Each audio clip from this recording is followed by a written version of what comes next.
Eva Cordia. Hi, everybody. Eimear Burke here. Welcome to another Fireside Chat, brought to you by the Order of Bards, Ovates and Druids. And as has become the custom more recent weeks, I start with a prayer for peace. Gomara Siacán a fud na crinne, Gomara Siacán in our jaili agus in our jirha, Ganairi Linda in our garamaka, Gawmid buichas Jeev, Jeha Quivdica is spirit Quivdica. For peace. As the fever of day chills towards twilight, may all that is strained in us come to ease. We pray for all who suffered violence today. May an unexpected serenity surprise them. For those who risk their lives each day for peace, may their hearts glimpse providence at the heart of history. That those who make riches from violence and war might hear in their dreams the cries of the lost. That we might see through our fear of each other a new vision to heal our fatal attraction to aggression. That those who enjoy the privilege of peace might not forget their tormented brothers and sisters. That the wolf might lie down with the lamb, that our swords be beaten into plowshares. That no hurt or harm be done anywhere along the holy mountain. With thanks to John O'Donoghue. So let me see where you're all from. Edinburgh, Norfolk. Hello, Linda. My God, I don't know what time it is in Australia, but it's lovely to see you. And from Brittany, Washington, upstate New York, Killaloe. Where are we? London, New York again. Lovely. You're all so welcome to this Fireside Chat. Stratford-upon-Avon. Cornwall, Belgium. Hi, Eva. West Virginia, Wexford. So you're all welcome. And hi, Marcella from Cork. Lovely to see you again. So coming up to Bealtaine, and it's 6 a.m. Joan in Australia. Well, listen, and you're soon to celebrate Samhain down under where we're coming into Bealtaine. Anyway, lovely to see you all again. I was away last week running a retreat in Donegal, which went really well. I'm very pleased to say. So let's go to my guest this evening. We're going to Dublin. I haven't been to Ireland in a few times for a while. I'd like to introduce Áine Furey. Áine, you are so welcome to this Fireside Chat. No, thank you. Thank you for having me. Delighted. Can't wait. I hope. So you're in Dublin, but you weren't brought up in Dublin. So tell us a little bit about your, I suppose, a little bit of your background. Well, my mother's Scottish. My dad is from Dublin. My mum's from actually Edinburgh, like your person there. And I was born in Peebles in Edinburgh. And then my family, my dad is very musical. So they met in Sandy Bells in Edinburgh. My mum ran off to London to follow my dad when he had to. He was gigging and he left Edinburgh. That was the end of the story. He was going off to London to play music, Irish music. My mother was 17 and she hitchhiked after him. So when he found her in London, he said, let's ring your parents and tell them where you are. And that was the start of a lovely story. And but anyway, I was born a few years later in Peebles in Edinburgh. And then when I was about 4, we moved to Dunmore East in Waterford to be close to the Clancys, who were from Carrick-on-Suir in Waterford, because my dad was very friendly with the Clancys. And so, yeah, I had a beautiful, idyllic childhood in Waterford. And Dunmore East, a beautiful fishing village. There's like 5 main fishing villages in Ireland. So Dunmore is one of them, lovely kitty wakes, and love Dunmore East. I was there recently. It's absolutely beautiful. And yeah, idyllic childhood till I was about 18 and went off to university. But gosh, I loved it. I would highly recommend, if you're coming to Ireland, to go to Dunmore East. I can't argue with that. It was really beautiful. And of course, your dad is Finbar Furey, one of the Furey brothers of J.V. Arthur. And then, of course, they obviously played with the Clancy brothers. Yes, yeah. My dad and my Uncle Eddie played with the Clancys before I was born. They toured and did Carnegie Hall and many places. And it was kind of the Clancys there and Dad and Eddie on either side with the guitar and the uilleann pipes and the low whistle. And yeah, no, they had actually the Clancy did great to, get them out there. But yeah, Dad's actually writing a book. So it's I love all that old type, the 60s, 50s, 60s, 70s type time in music. So it was very interesting time, and yeah, lots of not name dropping, but it was a very, just sleeping on people's floors and seeing all these strange adults around me, but music everywhere, basically, just wonderful. Yeah. What a rich home to come from, Yeah. Lovely. Yeah, very nice. And of course, you are a singer and a musician yourself, and you are going to be treating us later to some of your own. And I mean, I've heard you on Spotify, and by the way, she is available on Spotify. Very, and just a beautiful voice and a beautiful player. So we're really looking forward to hearing you later. So, what was you mentioned Kittiwakes, but what was your landscape now? You're living in Dublin, so what is your landscape like for you when you think of yourself as a Druid? Now or all my life? Because I've always been very close to nature, and I've always been very much of a loner. Like, I have my friends, and I've very good friends, and I've very good friends that I've had since the age of 3, 4, 5, and they're still very good friends. But I've always been a loner. I've always loved to walk around the village on my own, and when I lived in Dunmore East, and now that I live in Dublin, I'm very close to the Wicklow Mountains, the Dublin Hills. So when I'm not working, which is tour guiding, I head up the mountains, and I know it's cliche, I love nature, but I feel, without sounding silly, I feel a very strong connection with animals, and wild or domesticated. I just absolutely, I would give my life for I'd be like, I would give my life for an animal. I really would. I just love them. My dog is my life. My Kushla, she's a beautiful black Labrador. And for those of you that don't understand the Irish language, Kushla means darling in Irish. So she's my darling. So everything, just the whole, you can feel it breathe. You can feel the seasons change, and sometimes I step away from that. I've spent too much time in the city centre doing my job, and it's nice to get back and just breathe and just go, yeah, no, this is important, just to breathe and take it all in and understand how important it all. You just read from Anam Cara there, or John O'Donoghue anyway, and it's just all that. It's just very important to me. Oh, beautiful. There's just a message, Sean Clancy. Áine is such an incredible and inspiring musician. Oh, thank you very much. And I meant to say, I'm not on Spotify, I'm on YouTube. The band I played with was my brother's band, Bohinta, which is Bav Kinta, the crow on Cuchullin's shoulder.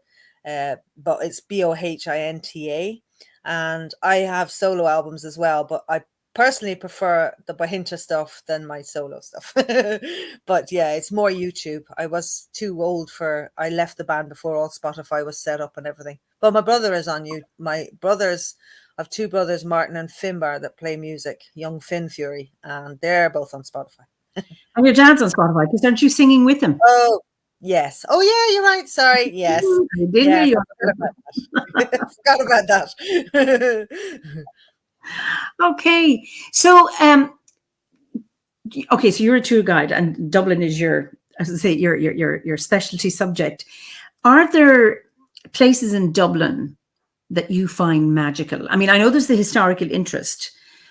Are there any places in Dublin that you find actually that might be otherworldly or magical, or? I have to really step away from the city to find that. Yeah. Apart from, I know it's not a natural site. It's actually, I know it's not coming from my job, but I love going to the National Museum in Kildare Street, because the artifacts in there, like the Tara brooch, the Ardagh chalice, and even older, the Broiter hoard, the Bronze Age gold, the Viking collection, even the bog bodies. It's just so, I could go in there every day. And I love if I get a chance to bring a tour in there. Say I have a 3 or 4 hour tour and I've half an hour, I kind of say to them, would you like to go into the National Museum for half an hour? And what would you like to see? And I love seeing the Broiter hoard, the Corlac head, the Lochnash trumpet, all these wonderful things. And I get excited. I had a couple in the other day, and the woman was deaf. She lip read, and it was wonderful. And I brought them in there, And I was getting excited. I was going, oh, and another, because we only meant to spend half an hour. And I was like, oh, and there's one more thing. And there's one more thing I'd just like to show you. I do get very passionate about the National Museum. Well, I have to go. I haven't been there in years. And Pat You have Booker to said, come with me. I'd certainly go with you. I have to go with a guide, because what I tend to do is go into the first room, read everything, and then by that time I'm in the fourth room, I'm exhausted. So I just need Yeah, someone to take me and show. I mean, just you're listed so many things. Oh, I have to see those. Pat Booker mentions the Satanta Wall. the Satanta Wall. Oh, where's It's a that? mosaic. It's a mosaic near Boswell's. I mean, behind not Dawson Oh, Street. What street is Kildare Street? yeah, Kildare Street. Okay, I doesn't ring a bell with me. Sorry, I'm. Gosh, no, it NASA doesn't ring. Street. NASA Street. It's in behind. There's the Satanta building, and then there's Oh yeah, sorry, yeah, drew a total blank. Busy week. We're so busy right now. Yeah, anything to do with Satanta, Cuchulainn is wonderful, but yeah, absolutely. Yeah, that's a good point. And you just reminded me, the Cuchulainn statue is another one in the GPO that I love, because we when we're at the GPO, it's all about 1916, and I'm like, let me just tell you a little bit of a story about this fella, and I love doing that, and yeah, that's good actually, the Satanta Wall. And most people on my tour haven't heard the name Satanta, so you go into all the past and the wonderful history and everything, or mythology. Oh, brilliant! So tell me, what brought you to Druidry? Now this is a longish story, but we've all night, as you said yourself. When I was younger, now I'm going to bring you back a bit. My family are travelers on my father's side, and I've traveler heritage. But to me, it's a very romantic traveler heritage, how I was brought up, because I was brought up with these wonderful stories of all my father lived in Engine Alley in a caravan until he was about 4, and then the family moved to Ballyfermot. A lot of people were being rehomed from the tenements in Dublin, and at that time my family moved from the tenements. We had the worst slums in Europe here. He was moved from the tenements out to Ballyfermot, and my granddad actually jumped at a chance to live in a house. And my grandmother told fortunes. My granddad played the fiddle, and my grandmother played banjo and stuff. And anyway, I'll get back to that in a minute. But so my childhood was brought up with all these myths and legends and stories about Ireland. Like, I travel around with Dad when I was younger to go to gigs, and he'd tell me that was something happened here, like a myth. This was a fairy tree. This tree we put coins in, that cross up there means this. And so I always had an interest in the mythology. I would have heard of druids and things, but not until I was much older. And I remember a friend of my ex-boyfriend's cousin, actually, he had a kind of cartoon book story of the Toyn in Irish. And I came across the Toyn firstly, and I was blown away by this story. And why had I not heard it? And I just borrowed the book. I loved it.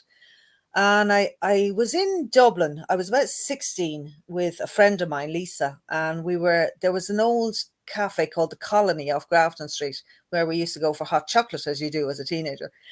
And I remember sitting down, and Lisa went off either to the counter or the toilet or something. And I got talking to this elderly man beside me, and he said he was a druid. And that was it. I was fascinated. And from then, like, nothing really came of it. I moved on. I went to college. I went to university. But I always wanted to know, what is this druid? Who is this druid? And because it connected me with the Toyn and those stories. And eventually I went to university and I studied Celtic studies, Celtic civilization. I did a degree in that.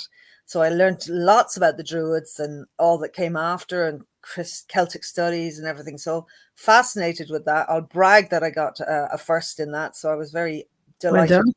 Well And so went off then, played music, and moved to England with my brother. We were playing music around Dublin with the band Bohinta, and we were doing very well, but we just kind of got trapped in this circuit. You get trapped in the same circuit of gigs, and it was time to move on. So we moved first to Chippen Norton, and then we moved to Malvern near Worcester, and in Worcester. And I just felt homesick after about 3 years. And I came across, over the years, I had read up on Wiccan and, trying to find out the origin of my name, Áine, and it propped up in goddesses and things like that. But I never kind of warmed to Wiccan. I know a lot of people do, but it never sat with me properly. And then I was just in a lovely little alternative kind of shop in Malvern. A lovely woman ran the shop, and I came across a magazine, and the OBOD site was in the magazine, and I was like, what's this all about? Order of Bards, of Artists and Druids. And something just clicked with me. And this was about 1995, and I wrote to them immediately because it was pen and paper at the time. So I wrote and I joined the order, and I started the Bardic grade.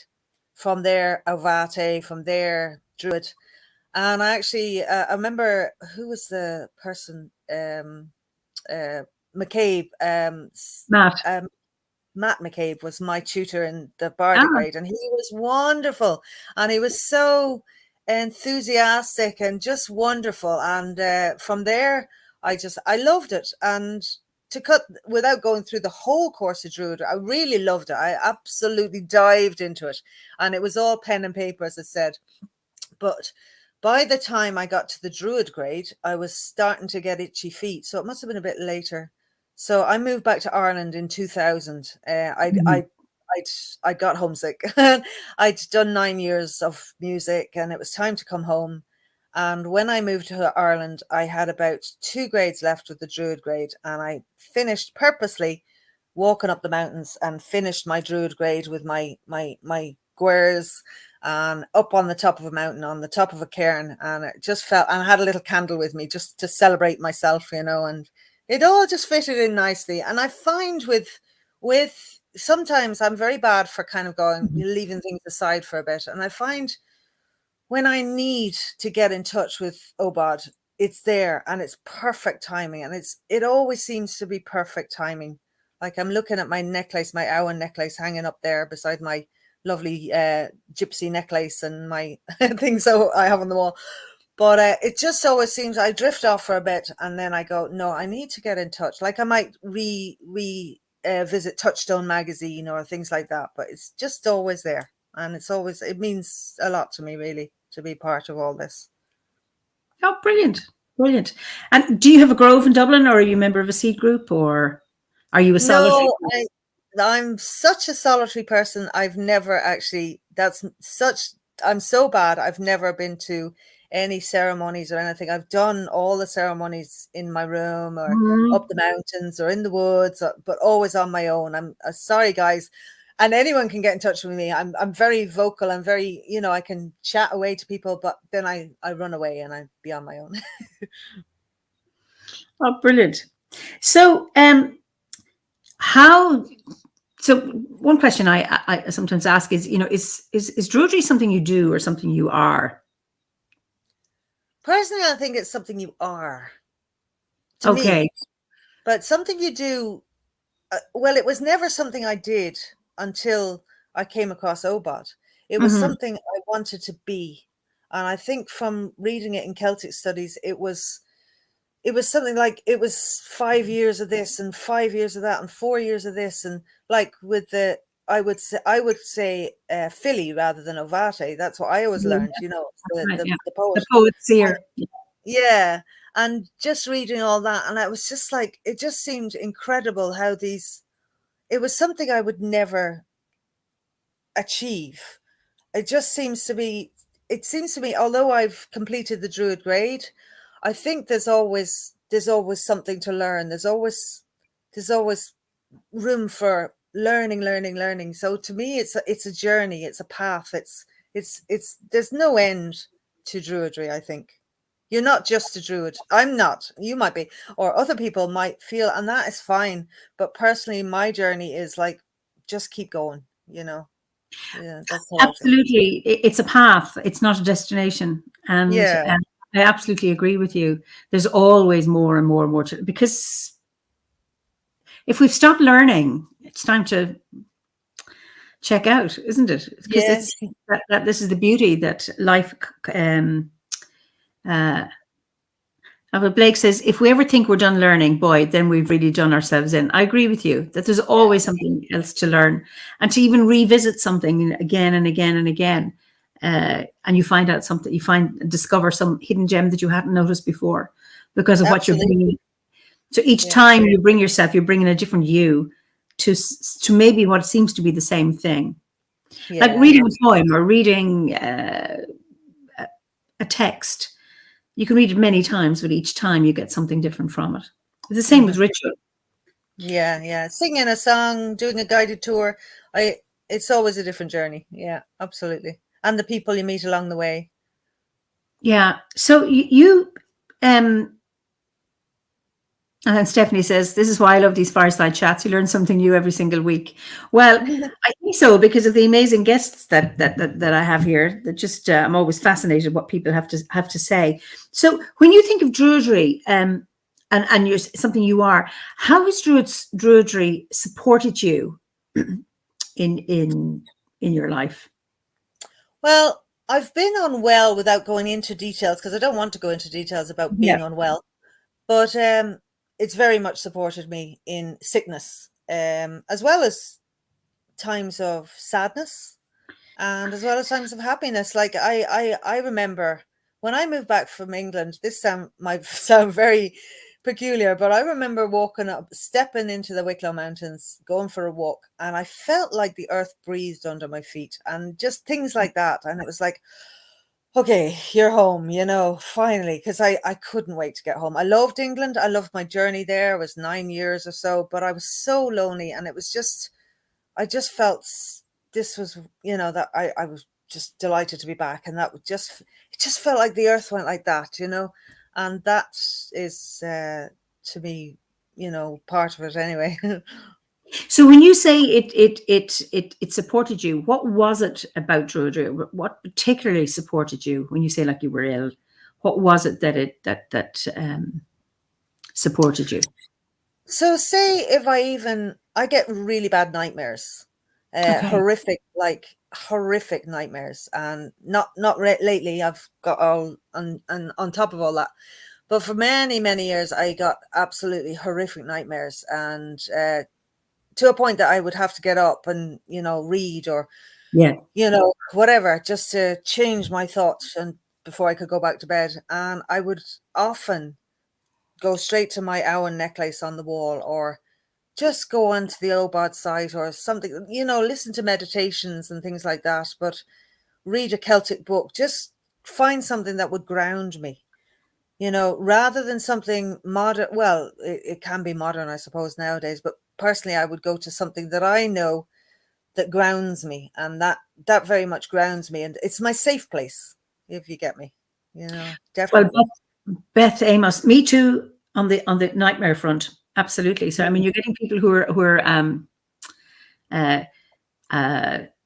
resonating with you. Pat, who was in Oxford, she says, God, when I came home after university, it was like taking off a straitjacket. She lives in the wilds of County Down.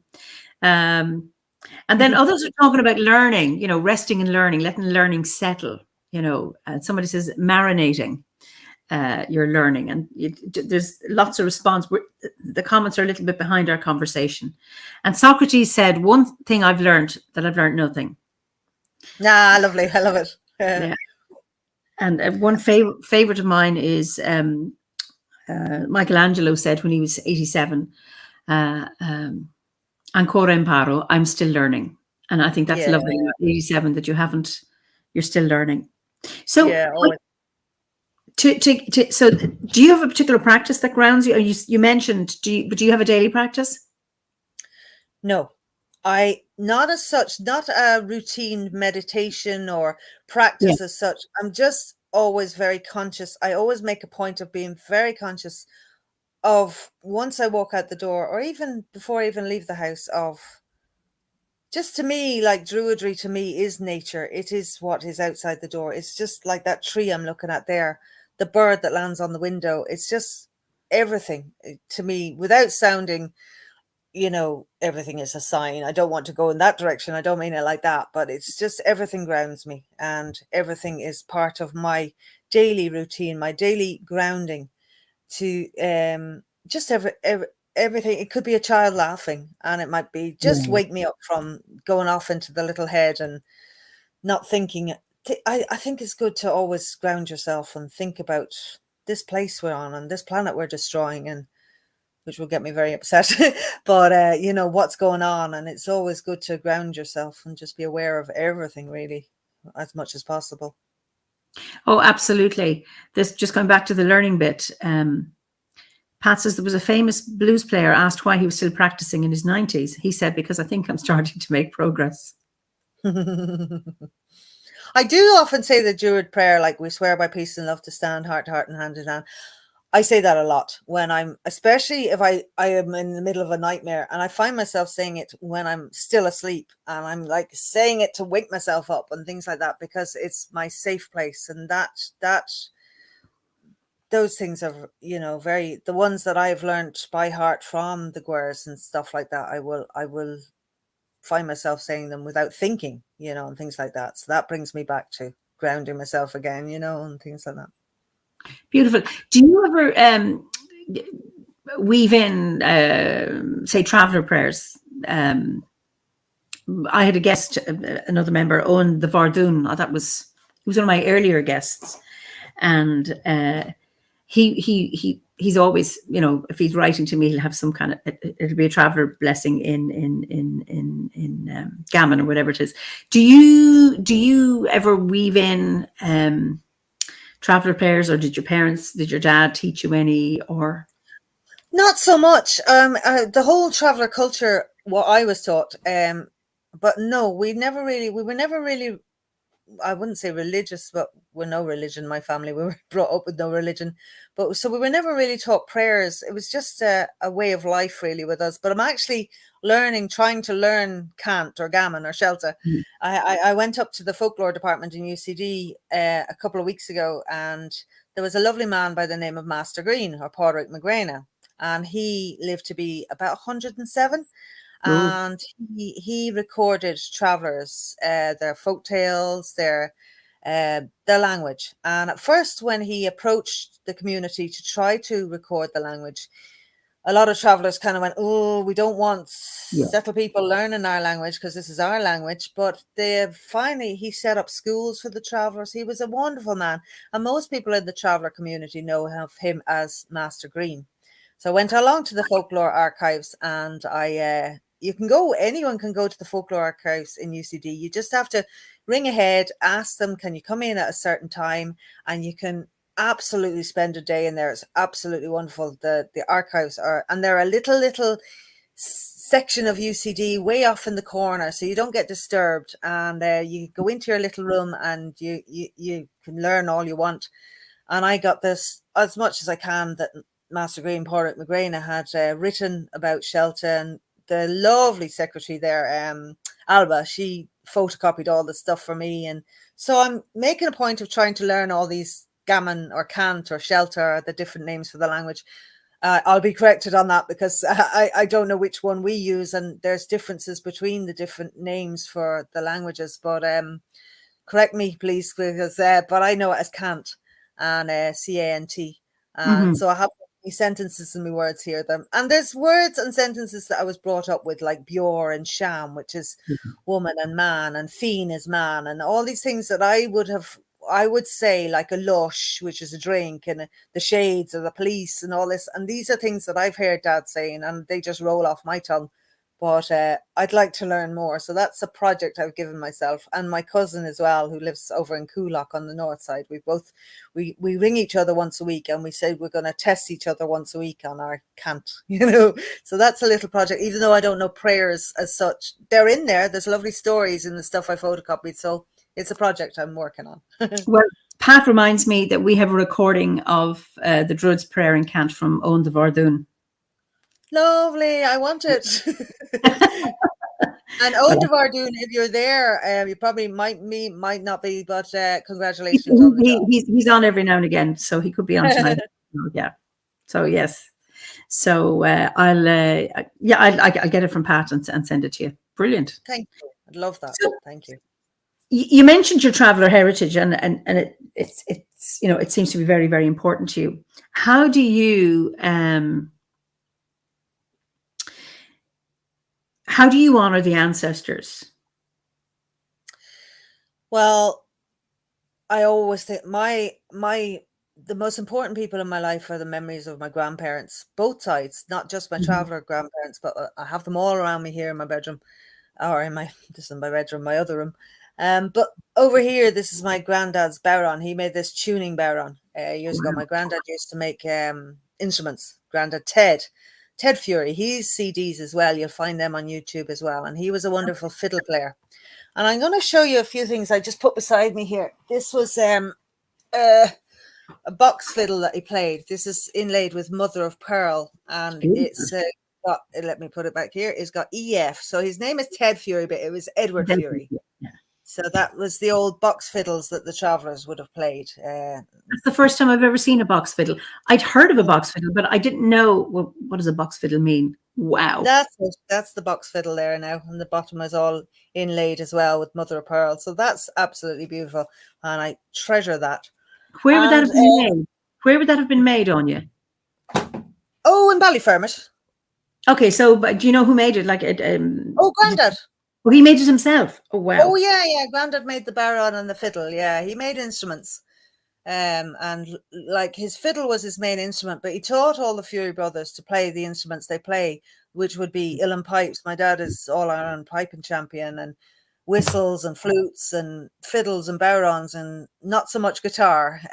My uncle Eddie learnt the guitar himself. I'm sure Grandad could have played it, but most of the instruments the Fureys play would have been taught. I mean, they were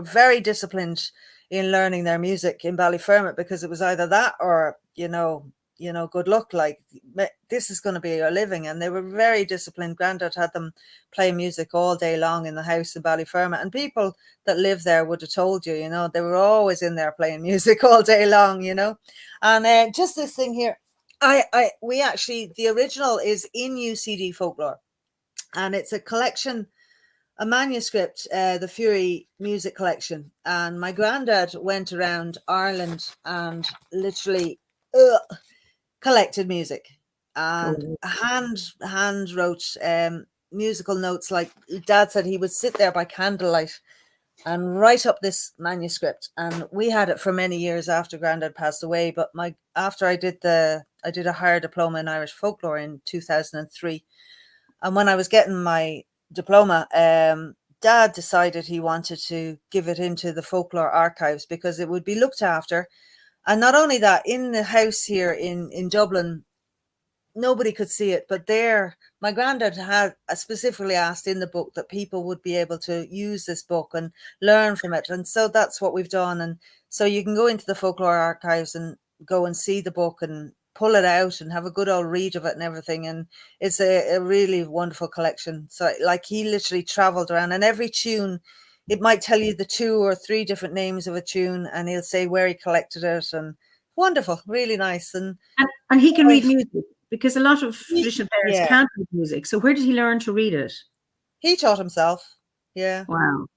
And he always says, he says it in the book, he says there are 7 musics in, I'll find the quote actually while I'm here, because it makes me feel ashamed that I don't know how to read music. I'll find it here now. 7 notes. Oh, sorry, the blue pages. Bear with me. Don't worry. No, I know it's blue pages, because he says something about there being 7 notes in music, and you've no excuse not to be knowing what they are. Basically, I can't find it right now. It's somewhere in it, but here it is. It's a lovely little book. If you have a chance to go to UCD to have a look at it anyway. Really? Okay, there are only 7 notes in music, and every musician worthy of the name musician, ? Should be well able to read them. You don't have to go to college to read music. It just takes a little time, home study, to become proficient. That is all, Ted Furey. So I thought that's kind of sweet. Yeah, I learned the piano. I started when I was 8 and I stopped just before my leaving cert at 16. My parents wanted me to be able to, we always had sing songs, and my parents were good singers but couldn't play an instrument. Although my mother did as far as grade 4, but still. And they wanted us to be able to, we had a piano in the house to be able to accompany people at a sing song. But I did this through the Royal Irish Academy.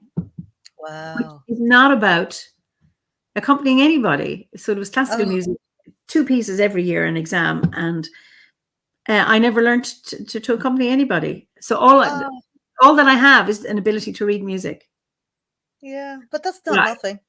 No, it's not. I mean, I play the harp, and so I Yeah. can read music. But it was just that I never learned to be able to, with chords, you know, you can. If I say, will you accompany me on, and I say the key of, you'll be able to do it. Or I can't do that. And so sometimes the classical people probably disagree with me, but I know in terms of, there are some wonderful musicians who can't read music, but they play it from the heart. It's that. Well, funny you said, I actually started learning the harp when I was about 13. I didn't keep it up. I wish I had. But my harp teacher in Dunmorris, she only read music like that as well. And she would read the music beside me, and she thought I was reading, and I was just listening to her and playing. So it was, you know, but I wasn't reading at all, and I still can't read music. My granddad would be so ashamed of me. I wish I could. The funny thing is, as Blake says, reading music is a lovely second language. I learned when young in school band, then I didn't use it, but now I've picked it back up again, and there was my memory ready to assist me in my crazy endeavour to learn the bagpipes. And then Poppy, who's sometimes in Crete, I don't know if she's in Crete tonight. Thank you, Ted Furey. That's encouraging. I've always wanted to learn an instrument. And then Julia says, yeah, same here, grades 1 to 6, but can't play a thing. Learning folk harp. Perfect pitch, just able to know when you hear it. And then Hazelnut says, I love music when it's played from the heart. It feels so real to me when it's played by the heart. That's lovely. Yeah. My dad always says, do it with a good heart or don't do it at all. Yeah. And so that's absolutely fascinating. So so you certainly, even talking about your ancestors and talking about your granddad like that is just something else. And knowing that treasure is in UCD, and is what I like is, you know, his desire that this would be shared. And and that's what it's all about, is about sharing music, sharing this richness. I think it's beautiful, because then it doesn't die. If it's kept only for a few and people just keep it, then it can get lost very, very easily. So so we have lots of musicians here playing. So how do you see your responsibility as an ancestor? Well, we've always been raised to be very proud of where we come from, both musically and traveller and Irish and all that combined. I'm very proud of my heritage, and I'd like to, that's why I do tour guiding. I couldn't play music. I wasn't going to earn a living playing music. I found tour guiding, and it's like a performance, and it's learning, and you're embracing your culture, and I like that, and I like to always be aware of where I come from and be very proud of where I come from, no matter what. I mean, there's a lot of racism. I've heard racist comments in coming from a traveller background, and even in situations where people don't know my heritage, and they might throw a comment here or there, and it's horrible, you know, and it's very hurtful. And it's up to me whether to make a stand or whether to just dive in the background and say nothing, which I have done both. I've made a stand and I've not made a stand. It depends on how I feel. I don't like aggression. I don't like confrontation, but I certainly wouldn't back away from somebody, you know, being racist or anything. But so I think it's important to just, awareness is important. And I like, you know, I just like to be very proud of where I come from, and just always say that, you know. Absolutely. And if you don't talk about it, nobody knows. So it's about sharing that. And then, you know, decent people are curious, and I'm fascinated by, you know, the musical heritage. It's just, I mean, your dad's instrument, your granddad, it's just incredible. Do you play the box violin? No, I tried again. I tried to learn. I'm terrible. I tried to learn the fiddle as well when I was later on in my life, when I was 20 or something. But I'm very bad at playing an instrument. I play a bit of guitar and a bit of bodhrán, but my brothers are excellent musicians and my cousins and things like that. But I just love singing. I Okay. love singing, but the instrument just couldn't stick to it. I couldn't sit myself in a room and play. I want to be off walking the mountains, rather than playing an instrument in my room. I'm not disciplined that way. So I imagine with such talent in the family, they're hard acts to follow then. So if you're Yeah, but my so sister always says it's not a competition. so true, but the hard act to follow is often in your head. Oh yeah, no, very much so. Growing up, when we formed the band, and you're always wanting to make dad proud, and hopefully mom and dad would say how proud they were, or my uncles, or my cousins, or the family. And you probably gathered, we're very family oriented in my family. We are very much in each other's business and everything. We're a very close family, and I love that, and That's the music. beautiful. That is so beautiful. Yeah. So your box fiddle, is it tuned like an ordinary fiddle? Yes. Okay. It has four strings. Okay, brilliant. Yeah. So I think maybe, are you ready for a bit of bardic sharing? A song, Ian. Well, I'll have a swig of water here and wet the whistle. Well, I was thinking of when you asked me maybe sing a song, I was going to give you the Quiet Lands of Erin, because it's half in English and half in Irish. And it's kind of been my party piece for about 40 years, to be honest, because I absolutely love this song. My Uncle Eddie and my dad recorded it many years ago, before I was born. But, and I don't know where they got it from. And other people have recorded it in lovely versions of the Quiet Lands of Erin. So it speaks for itself, but the chorus is Agus Achach Éireann Ligasó. It's kind of like a keening. Yeah, it's beautiful. Ireland ever. So it's about Ireland and missing Ireland and everything. So a bit nervous here now, because I haven't sang in a while. So I hope I start on the right key. But again, I can't ask you for a key on the harp, because I wouldn't have a clue what to ask for. So I'll just and it's not start.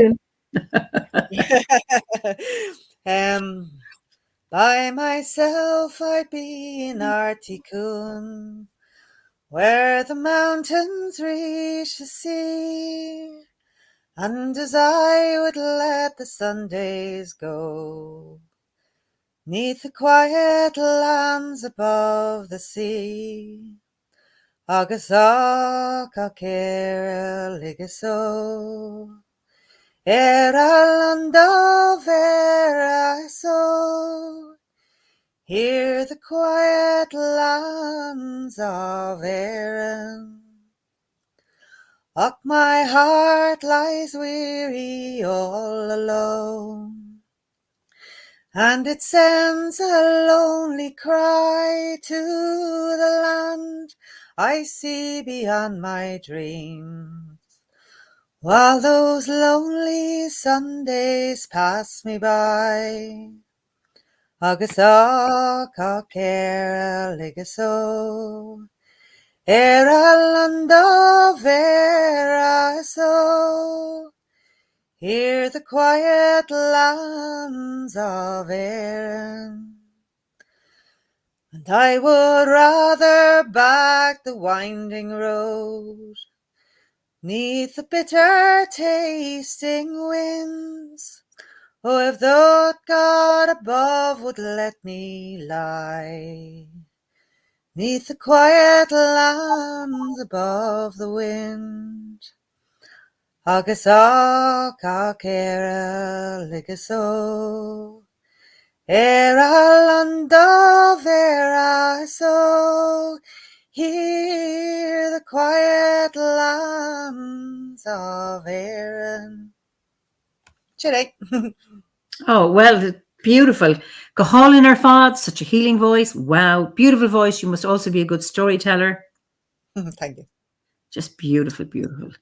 And Salve, who's in Tyrone, I've spent many years working with old crafts, mostly nature-based. And when I think about it, many of them were gifted from old travelling folk when they came trading their skills to work on our farm. Many's a travelling song sang around a harvest fire. Beautiful. Lovely, lovely. I love it. Oh, that was just lovely. Just beautiful, beautiful. Wow. Oh, Thank yeah. you. Such beautiful songs of the land are so missing in England. That's what Julia says.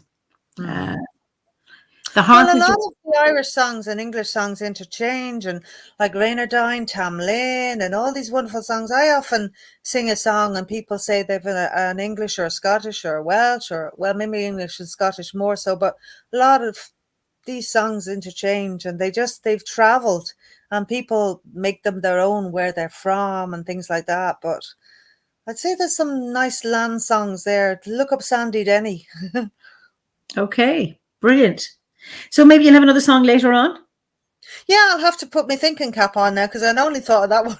But I actually have a lovely speaking of Sandy Denny, a short one, but a nice Sandy Denny one. Yeah. Brilliant. And it's also nature based. So it's probably, it is English. So there you go. I'll sing that one later. Sky Dusk Welch says, I want to move to Ireland someday and open a homemade goods shop in a small town. And then Sal says, beautiful Áine, such a wonderful lilt and rhyme you have.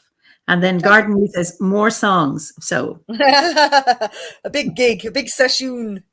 Yeah. Well, you see, that's what these chats are about, you know, the singing our music. Have you any poetry?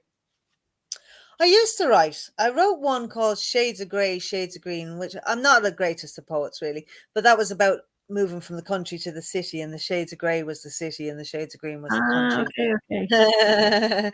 And it was my dismay moving from Dunmorris to UCD to go to this big concrete city to university, and it broke my heart. I hated it.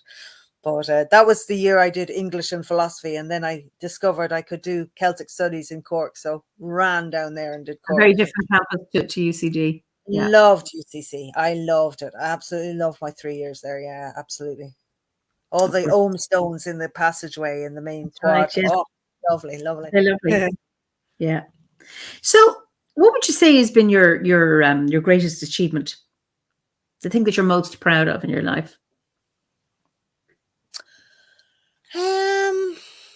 Gosh, it's different every decade, to be honest with you. I mean, I loved music when I did. I loved getting my degree. Then I played music, and then the tour garden is more of a job. But getting the graduating university both times, the 2 times, because I did a degree in Celtic studies, and then, as I said, 10 years later, I did this higher diploma in Irish folklore. So I was very pleased with myself doing those. But I think just going from day to day. But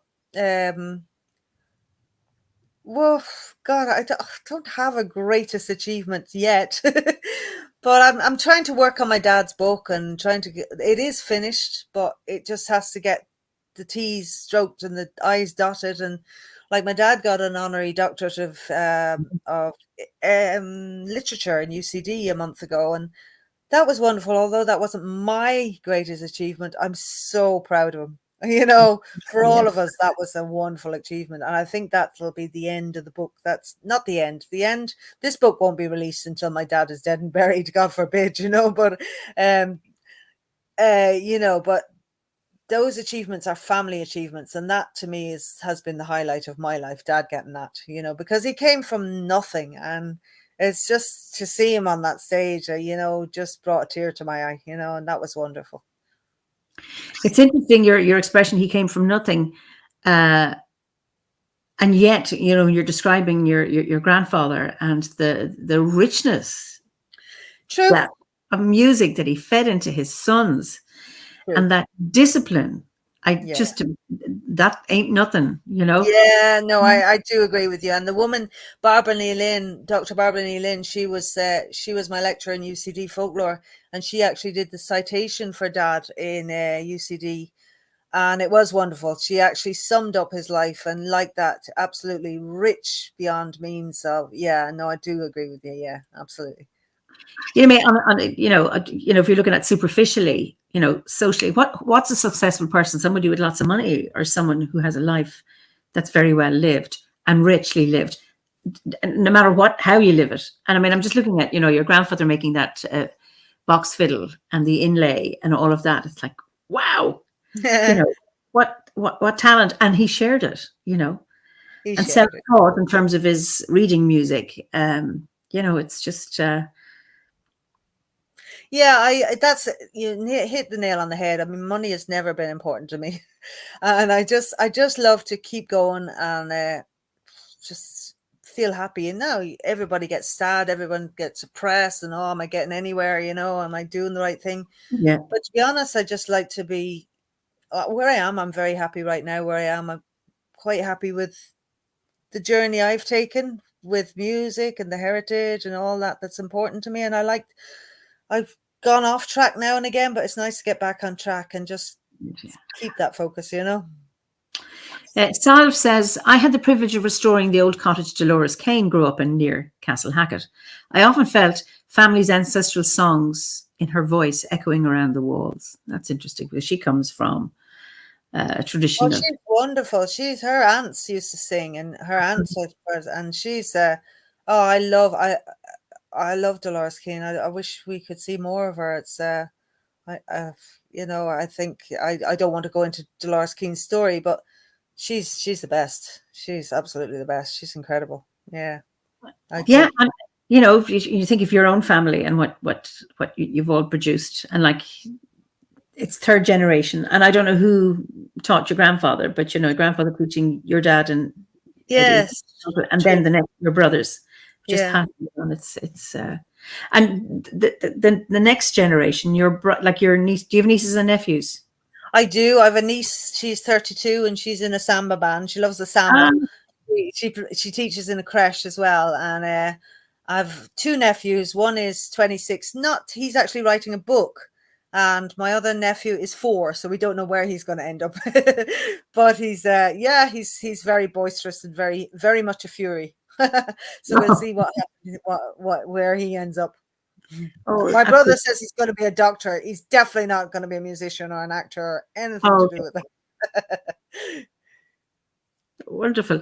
So I just want to get back to your tour guiding, because you mentioned the museum, and what would you say is for you the one artifact in there that really calls you, that you'd like to talk about? In the National Museum? Yeah. The Bronze Age gold is incredible. In the National Museum, we've the second largest collection of Bronze Age gold in Europe. And when you go from the early, middle, and late Bronze Age, that's from like about 1000 BC, 2000 BC to bringing up right up to the Celts, to 500, the Iron Age, the Celtic period.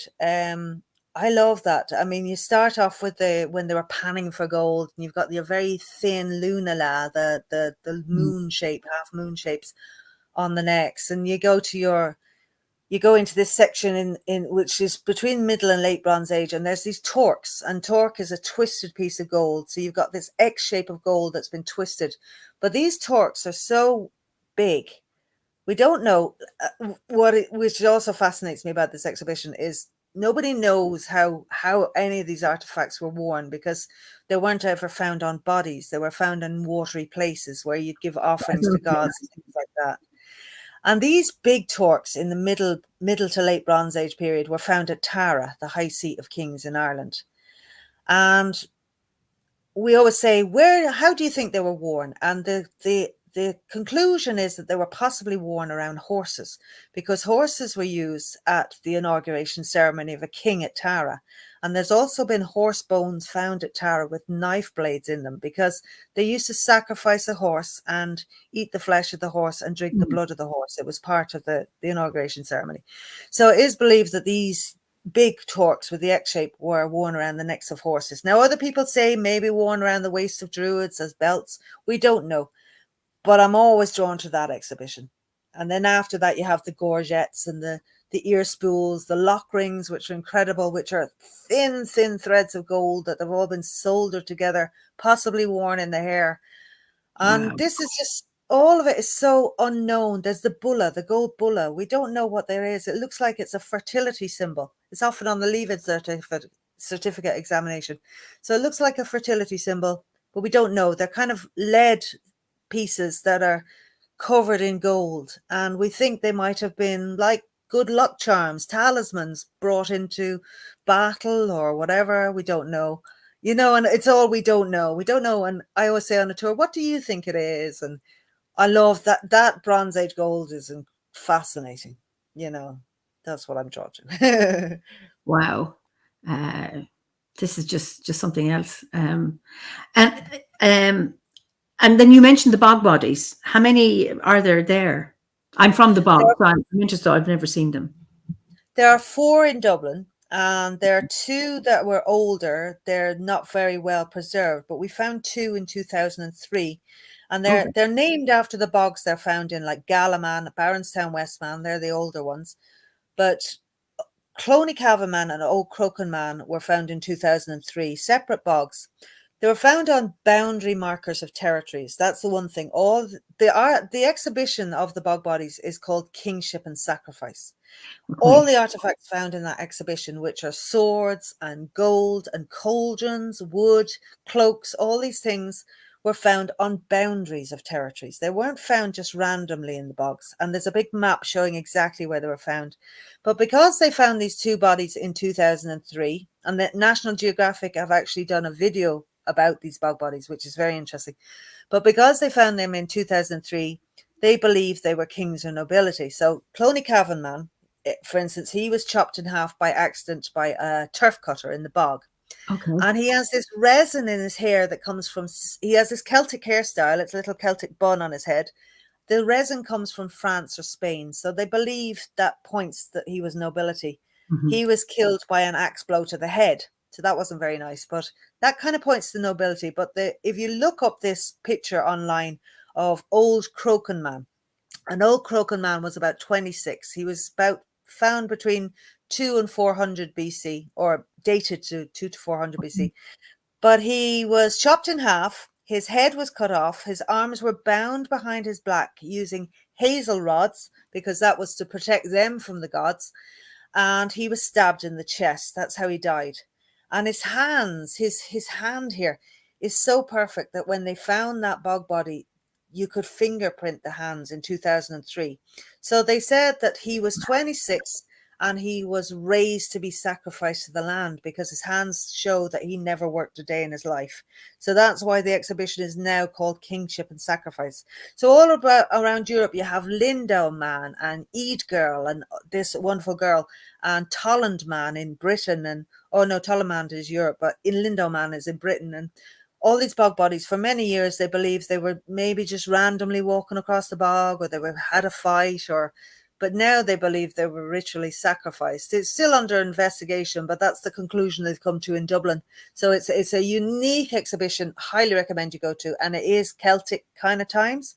But when I say Celtic, again, when I was doing in college, there was an argument going on back in the 90s about calling it Celtic in Ireland, because they call it the Iron Age, because we have no examples of Celtic settlements here. Yeah. And what we have, as what I always say, well, the evidence we have of Celts here is our language. The Irish language, of course, is Celtic. The beautiful artifacts, like the Broighter Hoard, the Loch Ness trumpet, the Corlac head, all these things, and our mythology, our myths and legends point. I mean, most of the learning that you learn about Celtic studies comes from mythology, so that points to a vibrant Celtic society here. But there are scholars out there going, don't know if we had Celts in Ireland, so you get very worked up about that. But yeah, so bog bodies, fascinating. I'm just blown away. Yeah, I'm just come and see them, everybody. Yes. I mean, you're certainly selling it. So any of our viewers will certainly those. If you're ever visiting Ireland, that you would go and see it, because certainly I'm certainly, this is now a must. I'm just I'd be happy to show anyone around as long as I'm on my day off. No problem. I love it. I just go in there. Somebody says Irish migration helped to introduce the traveling box fiddle to Arkansas, the Carolinas, and to the Appalachian bluegrass music. That's interesting. Lovely. My brother Martin is very much into all that music. He lived in North Carolina for a while, and he was with the band the High Kings, and he left. And Martin's an incredible musician, and he would be interested in all that as well. Yeah, Martin Furey we look him up. Mark He's Stewart. incredible. I look him up. Alan Hoskin says, I was lucky enough to have a conversation with your father a few years back at a performance in Killaloo. A really nice man and very interesting too. I was new to the area and he welcomed me to my new home. I'm sure he's very proud of you as you are him. Thanks for the beautiful song. Oh, thank you very much. Thank you. So Alan was a guest some months back. Right. And then Jamie she's in North Carolina. Okay. So Carol is getting a look in. Brilliant. You mentioned some other instruments in the museum. You mentioned the Loch Ness trumpet. Okay, the Loch Ness Shade. So that's the lake of the jewels.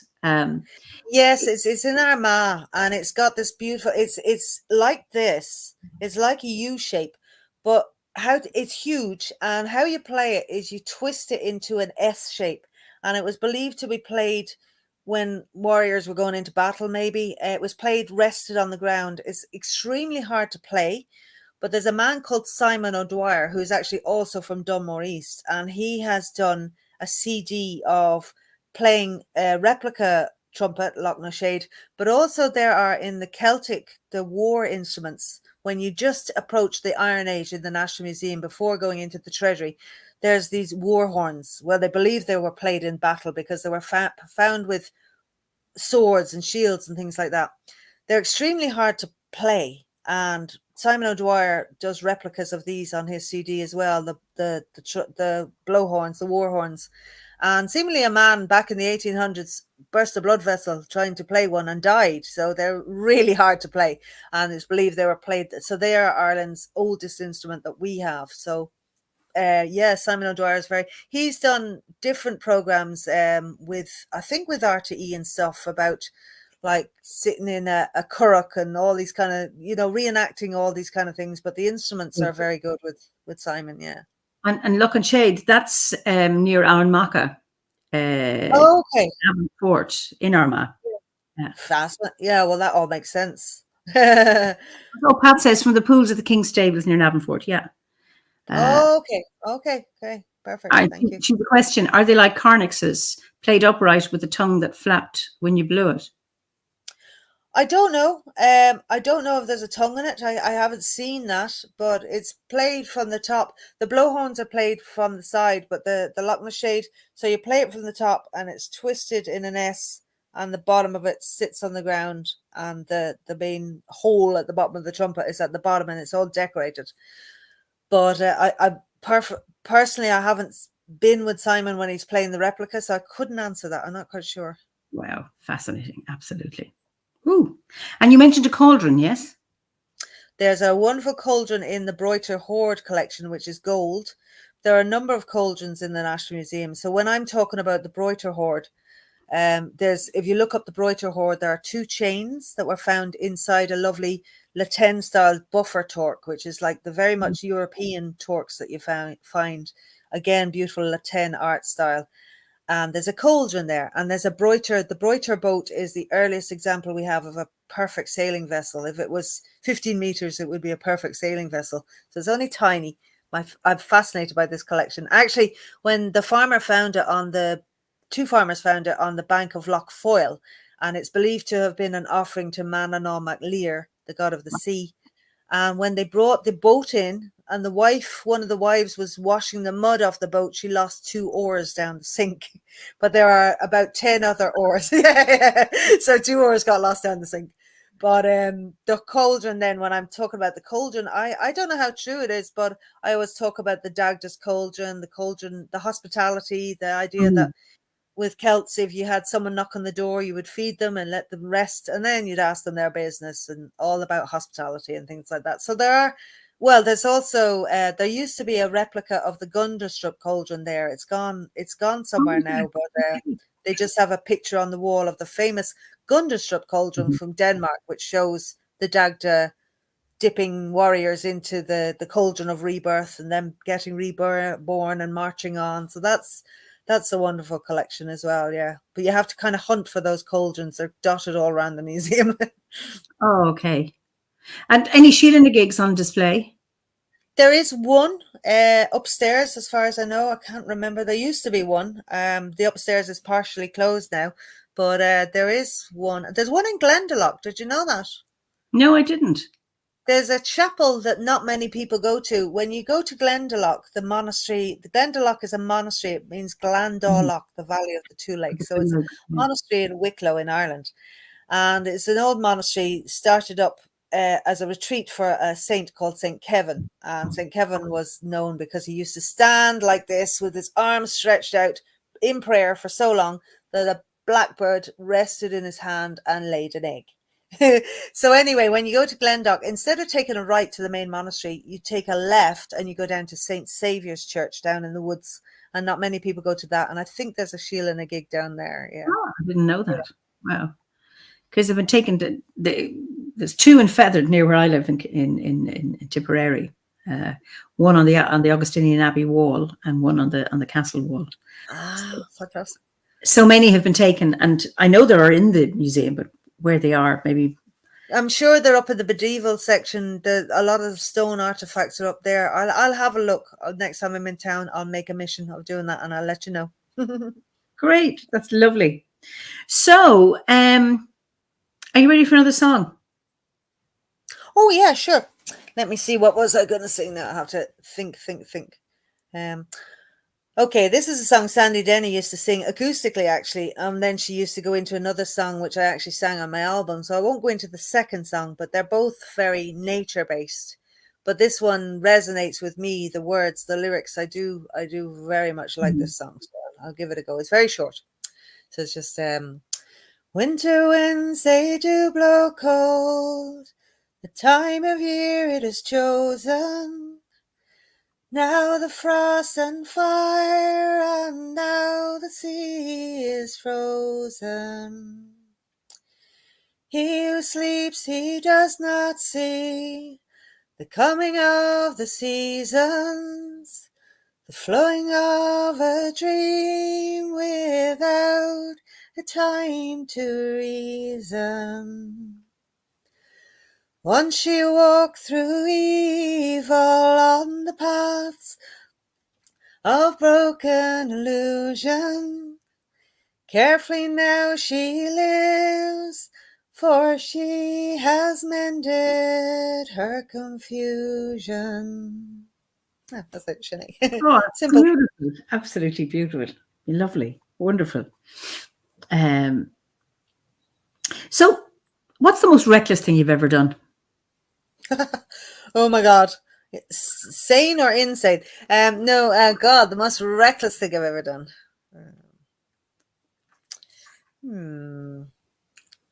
I'll have to think about that and come back to you because I can't think off the top of my head. I'm sure there's something, but I can't think off the top of my head. Sorry. Okay, what's your biggest challenge that you've overcome? Okay, well, I was 4 stone when I was 24, so I wasn't very well. So when I was 4 stone, I developed psychosis. Coming back from that has been a very long battle, hence my getting to my safe place with OBOD, because that has been a journey. I'm glad to say I'm very much at the end of that, but that took up a big chunk of my life. So getting over that, and you talk about the insanest thing I've ever done. I was literally, clinically insane for quite a number of years and walking the world, playing my music, but very much not well and not on any medication. So getting through life, being on what I call another plane, it was just like being in another world, really. And I can still see that world, that other realm, as I call it. And I can't even remember a lot of the things I did, like dancing on a table, spinning my heart, singing songs that my brother wrote naked, in a hospital. Crazy things. So coming back from that was quite a journey. I'd say I don't know how close to death I was, but I was very, very close to death. And it's very frightening to think about that time. And I hate it. I would never go back there. And I'm just really struck, you know, when you talk about your druidry being your safe place and the order, and like even talking about even going to your the Awen symbol, you know, how powerful that is in helping you ground yourself. That is some achievement. Thank you. It's very important to me to be grounded after being where I was. A lot of people I've seen talking on these chats. I mean, everyone's had their journey and everyone's had their nightmares and their low points. And I know I've been to the lowest point I hope I will ever be in my life, because I wouldn't wish it on anyone, you know. And coming back from that, it makes me realize how important it is to just grasp onto reality and be here in the present, in the now, and see, you know, this is what it's about in nature, and just grasp a hold of that with both arms, because it's so important. And you know how hard it was for my family going through those times with me, you know, and trying to get me on the straight and narrow. And not that I was fighting them by any means, but it was just, I wasn't there. I just wasn't there. Most reckless thing I've done, in all seriousness, was I nearly burnt down the house, because when I was a very low weight, I was losing my sanity, and I was trying to write down my name, and I couldn't remember how to spell it. I literally everything was just disappearing. And I lit a cigarette. I used to smoke, and I woke up with my mum beating down the door and the fire brigade outside, and the room was on fire. And my brother was only 4 at the time. And then I was committed to hospital. But, you know, I was perfectly willing to go. But I just, so that was definitely the most reckless thing I've done. But it was pure insanity. It was just, oh God, it was just from being such a low weight, and my faculties just went. So my greatest achievement, answering the question you asked me a good while back, was just coming back to life, you know, and wow, doing doing the things I've done and living, you know.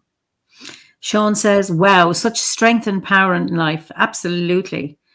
And Sal says, like many of us that have battled with our lives, traumatic journeys, much healing heart hugs to you. Poppy says, good on you for overcoming such a difficulty. You are strong and you have much to give from your talents. Blessings to you. Thank you. Thank you very much. I appreciate that. You know, it's and Tara says your strength is inspiring. Thank you very much. And I think it's very open and honest of you to share that. And you'll find that, as you say, many of my guests have been through the wars in terms of personal life events. And, you know, what Pat says, serious respect. Absolutely, Pat, because it's easy to be strong when you've never been challenged. And when you're going through this, the things about going through whatever the trauma, the torment is, it doesn't feel like you're strong at all, because the pain and the overwhelm is so awful, and the struggle and yet it's that strength that somehow there is a part of you is able to pull out of the bag and take you forward. Yeah, no, I agree. Yeah, absolutely.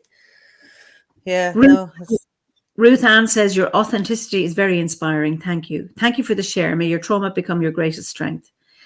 And then Ferdiot, who was a guest last, at the end of the summer last. I feel honored to hear your story. Coming back from near death is such an achievement, and I'm glad you're with us. Thank you so much. So am I. Thank you very much. Yeah, Ferdiot was a guest. He had COVID last year, and he was in a coma for many, many weeks, and he's back, thank goodness, as well. You know? Oh, awful. I'm sorry to hear that. And I love your name. I love the name Ferdiot. I love any Irish name, but I do love that name. And Ferdiot is Scottish. So sorry. I'm a Lesh girl. Sorry about that. Ferdiad, not Ferdia. But I assume it's the Scottish thing. And Joseph says nature helps us heal. And you've mentioned that so many times. And I think, you know, no matter what we're going through, this is one of the the gifts of Druidry, that it gives us the tools and the resources to be able to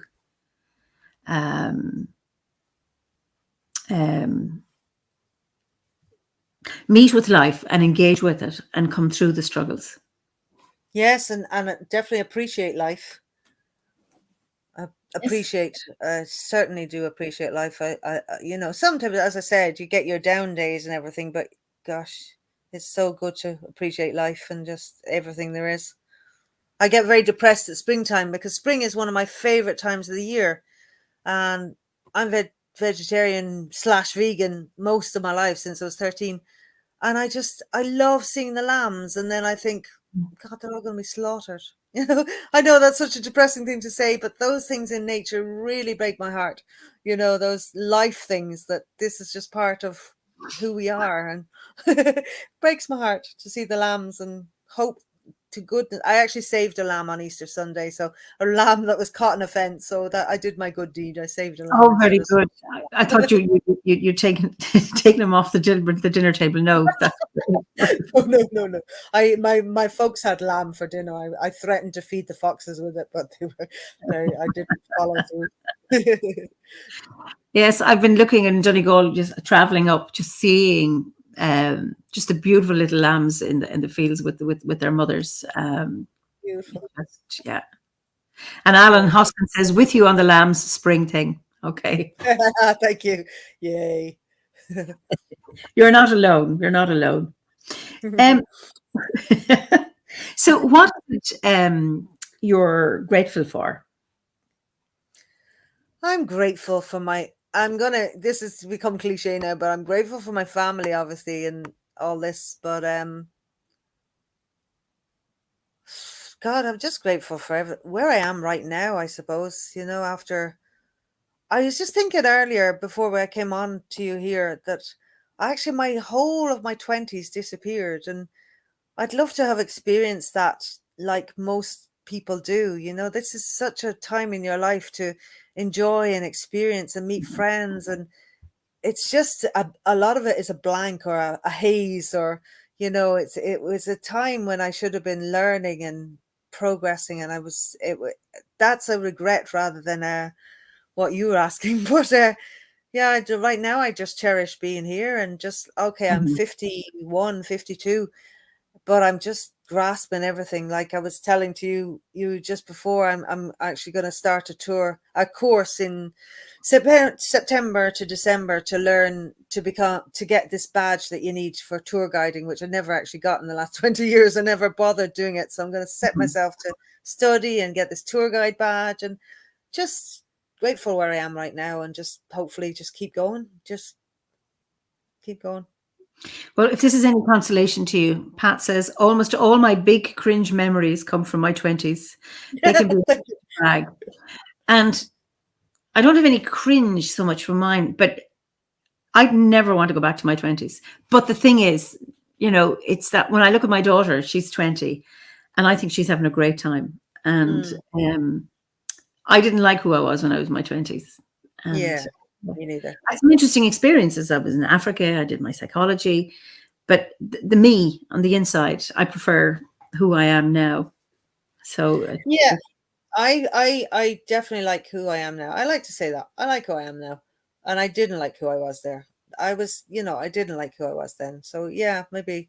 I mean, my youngest brother, Finn Furey, who's the musician as well, he's 29, and just seeing where he is, I know I shouldn't compare, but where he is in his life comparing to where I was, is just like, he's miles ahead of me. He's done so much. He's incredible, and I love him to bits. And I just think my illness just held me back from all that, and it just frustrates me, very much so. So now, the last 20 years since I've become well, as I say, the last 10, 20 years, maybe 10 years more so than 20, but the last 10 years have been the best years of my life, all my 40s. I've had fantastic last 10 years, and I just want it to keep going now, No, I don't look back and say I want to be back there. And I in a way, I mean, my teens were great. I loved school. I loved all that. But that period of illness was just, I get away from that, but it's just about moving forward and keeping it up and keeping positive and, you know. Well, okay, I'm a bit ahead of you, but I certainly enjoyed my 40s and my 50s, and now I'm in my 60s. And it's like, I've noticed life is getting better. So, Yeah. and Yeah. Pauline says, such a lovely, friendly chat tonight. Good to know that later on in life you can catch up on all that was missed earlier on. Such an inspiration. Absolutely. You're creakier and older, whatever it is, but I'm here with myself now. And I'm really enjoying life. Okay, and then Poppy says, I had a difficult life in my 20s living with an abusive man. I'm happier now than ever. Yeah. So I don't know how old you are, Poppy, but it's just... I think we're all dealt a hand of cards, and it's how we play them. And the meeting of the challenges and the overcoming, whichever the challenge is, I think is the magic of life. And you certainly have done that. And it's beautiful. Thank you. That means a lot. Thank you. You know. And I know with my own kids, I admired them for the integrity and their honesty and openness, and they're being sure of themselves in a way that I never was. I was compliant and nice and a people pleaser. And there's nothing wrong with being nice, but the compliant bit, and they're not. And I really admire them. I think, oh, I wish I was like that. When I was like them when I was younger, you know. I know. I hear you. I hear you. Yeah. And Sarah Lou says, all life is a lesson. We choose to take the lesson or not. Now in my 50s, the lessons are only just making sense. Yeah. Yeah, very true. Very true. Beautiful. So what brings you joy? My dog. Quickly. Okay. Of anything in the world, my dog. I have the most beautiful Labrador Retriever. I'll see if I can find a photo here. Oh yeah, I can. I don't know if you can see that. That's her there. Oh yes, she's lovely. Look at those eyes; they're very intense. Yes, that's my Kushla. That's my darling. She's 7.5, and she is my life. And I actually thought she sleeps on my bed, I'm afraid, and she was so sound asleep last night that I thought she had passed away. And I was like, Kushla. My heart went 100 miles an hour, and then she just looked at me. But she's just my life. She gives me the most joy I could ever have. Do you ever bring her with you to work, or? No, she ruptured her Achilles tendon last September, and she's I can only bring her on short walks. I wouldn't anyway, because people can be afraid of dogs and stuff, so you couldn't really. But I miss taking her up the hills and things like that. But it's fine. It's life. We just get on with it. We just do what she can, and I have my walks with Kush, and they're her walks, and then I go off and do my bigger walks when she's happy, and so we manage. So somebody said pretty baby, and Kushla is darling. It means pulse, actually, but that's my pulse. Oh yeah, sorry. That's literally, but it would be used as a term of endearment. Yeah. Yeah, I always think of my Kushla McCree, and I always thought it was darling, but yeah, I stand corrected. Sorry about that. But I mean, to say someone you are my pulse. I mean, how you're my sign that I'm alive. It's just beautiful. This is Áine O'Neill. She says, I'm supposed to be asleep as I'm on shift work, but I couldn't miss this chat. What a wonderful, inspiring woman. From one Áine to another. Thank you. And my dog is my word also. Good. Where's Áine O'Neill from? That's the queen of the South Munster fairies, Áine, isn't she? Wasn't she? She was, yes. Knock Áine, in near Lochgar. Yes. She's a very nice. Lochgar is fascinating. The Cranogues and everything. Wow. Absolutely. Just beautiful.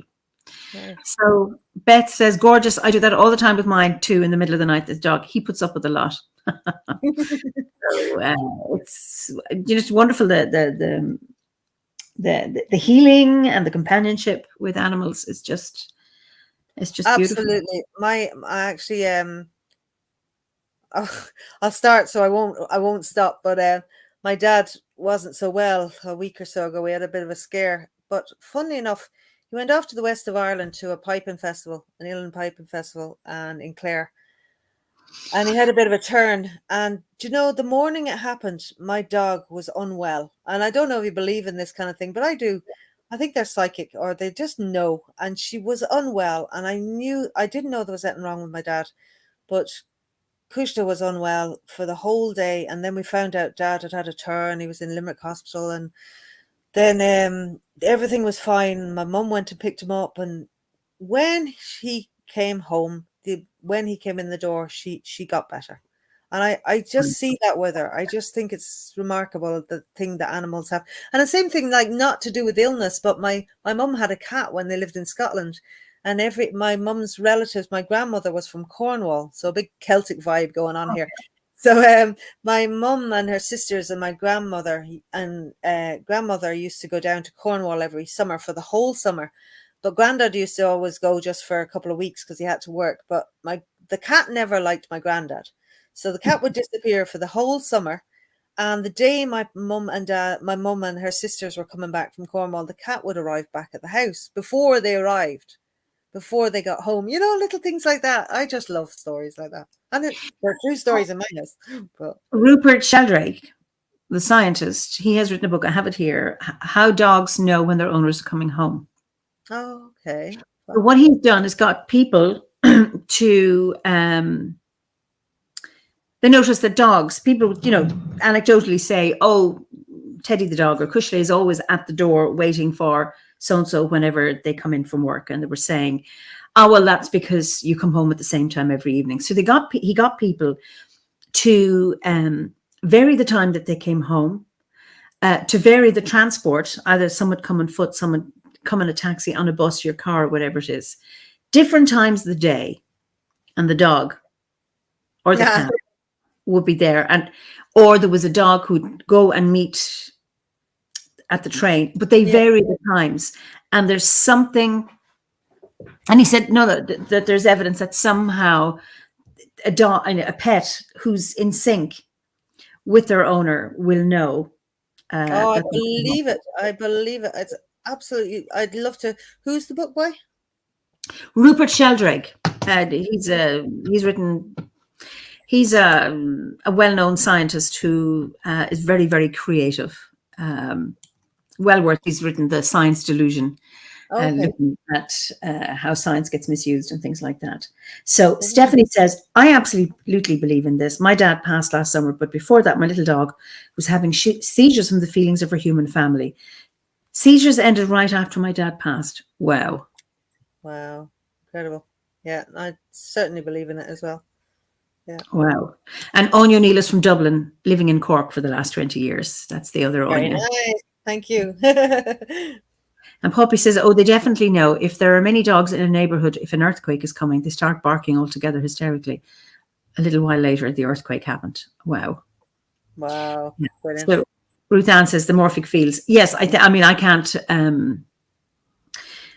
articulate how Rupert, how he explains it, but he talks about morphic resonance and morphic fields, how starlings can move in their murmurations so beautifully, and how fish do that without knocking each other out. That there's a resonance there. So beautiful, great. So, is there anything you change about your life? Yeah, it depends on my mood.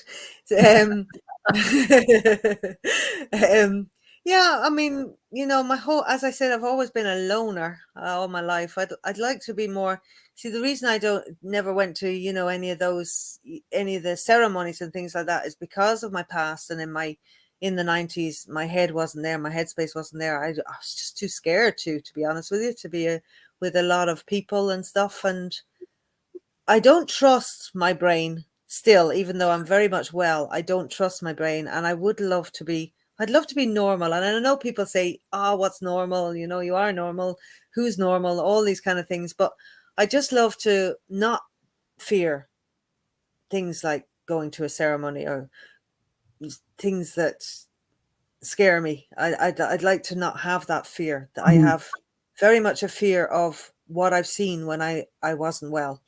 And even though, without getting too complex, even though I am well, I have the memories of things I seen. You know, I remember we were gigging in Perth in Scotland, and I was sitting outside in the sunshine. We had a day off, and this bus drove past me, and it was like every person on the bus looked at me at the one time. And I know that was psychosis, but I still see it. I can still remember it, and I just kind of go, I don't ever want to see that again. That was like something out of The Omen, you know.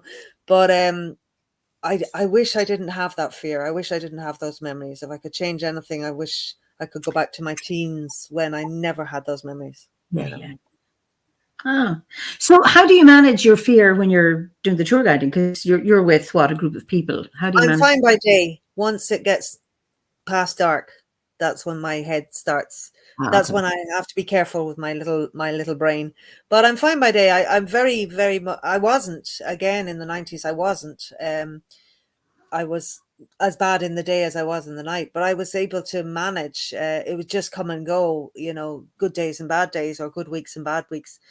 But now I'm absolutely fine by day. So with the tour guide, and if there's something that I know would trigger me, I would just take a deep breath, drink a glass of water. Maybe I just have to, take a minute and just settle myself or whatever, or maybe say the Druid prayer. You know, the Druid prayer, the one I know. I don't know if it's called the Druid prayer now. I'm terrible. Vow. We swear by peace and love to stand. The Druid's vow. Yeah. The Druid's vow. Sorry. So I will say that, and I will say, just because I know, okay, that gives me strength. Actually, that the Druid's vow. So I just it's the darkness. It's now, if I was to go for a walk now, it wouldn't bother me. But unless but if I'm sitting inside looking out at the dark, and then I start thinking, oh, that's really going to frighten me. But if I was to go and do it, then I get over my fear. You know, it's just about walking into the darkness and getting over your fear. And I still couldn't go to a ceremony, especially if it was held at night, because I'd be just too scared. Sorry, folks. Well, a lot of them are held in daylight, so we true enough. True enough.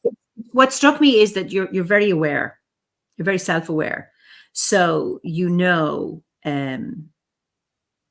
how to manage it. So you're aware, tuned into yourself, which I think is really, really healthy. Lots of people aren't, and you know, don't mind themselves as well as they might, but you seem to know that, so that if you know any thoughts are coming in, or you're able to put a stop to it. Yeah, it took a lot of time. It took a lot of training, because for a long time, when I first got sick in 94, when I was 4 stone and everything was disappearing, I didn't know what was going on. So it was about a year of being in that other place, as I call it, and just thinking that this was the way life was. And it was only when I started over the years kind of going, no, life is not supposed to be like this, and kind of climbing out, you know. It's just like this one meditation where you go under the soil and you climb back out again, back into the light. Is it the Samhain one? Can't think off the top of my head, but you come back into the light. Or there's a meditation I did where you actually go down into the depths of the earth and you come back into the light. And it's like that, you know, coming back into the light and just staying there, you know. And I'm very, very, very grounded now, and very much able to control both sides. I did have a little bit of a hiccup a year ago, where I just felt like I was slipping back into that world, but not in a bad way. I was very much aware, and I kind of went, oh, don't like this. And I go to my safe place and I ground myself, and I just stay there until I feel happy enough to get up and start again. There's a lovely song, Lift Myself Up and Start Again, a friend of mine wrote, and it's so true, you know, just sing it. I don't know it off the top of my head, and it's on my first album. It's on my second album, but I can't remember it. But I will try to sing you another song before we go, but I can't remember that one. The Garden Muse says, we call it sundowning, where sensitive individuals feel an increase in intensity right when the sun goes down. Does that make sense to you? Yeah, that does. I must look that up. Thank you. Yeah. Great. Yeah. I swore I wasn't going to talk about all this stuff. No, you're okay. I said, don't bore people with this rubbish. I don't think people are bored. You're getting loads of responses here. Joseph Roberts says, your difference is your integrity. Ah, that's nice. Yeah. So why not give us another song? Okay, I'm trying to think now. Let me think. God, I'm trying to think now.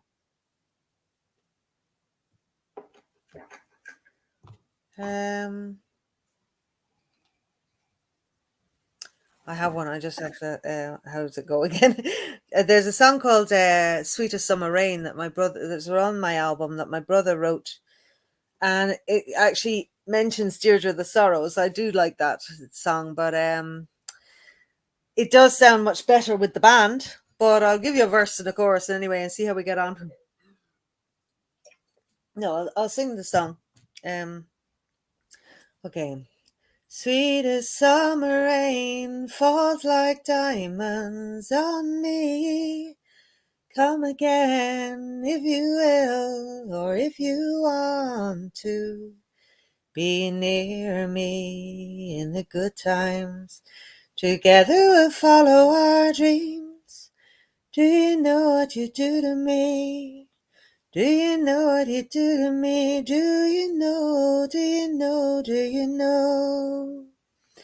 Do you know where you're leading me, bringing me? Do you know, do you know, do you know?